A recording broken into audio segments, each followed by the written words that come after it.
Hello guys! Kumusta ang lahat? Here's another episode of What's Your Food for Today. Here at CDO Cagayan de Oro. Naray namin yung sikat na ramen sa kanila.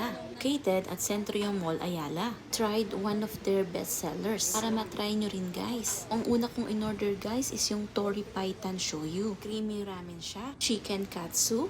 Tonkoyu katsu. Medyo clear broth. California maki. Masarap ito guys. Medyo nabitin lang ako. Siyempre, sinimulan ko na. Gustong gusto ko yung rice niya kasi hindi siya super sticky. Ito guys, ang sarap. Cheesy gyoza. Dami ko ring nakain ito. This one naman guys is kani mango salad. Perfect combination. Meron silang mga condiments sa tables nila. Like chili powder, roasted sesame seeds, chili oil. Malaki yung servings nila, parang good for 2 persons. Sa soup pa lang, busog na busog ka na. Pati kids magugustuhan ito. Kaya try nyo na rin guys. Thank you for watching!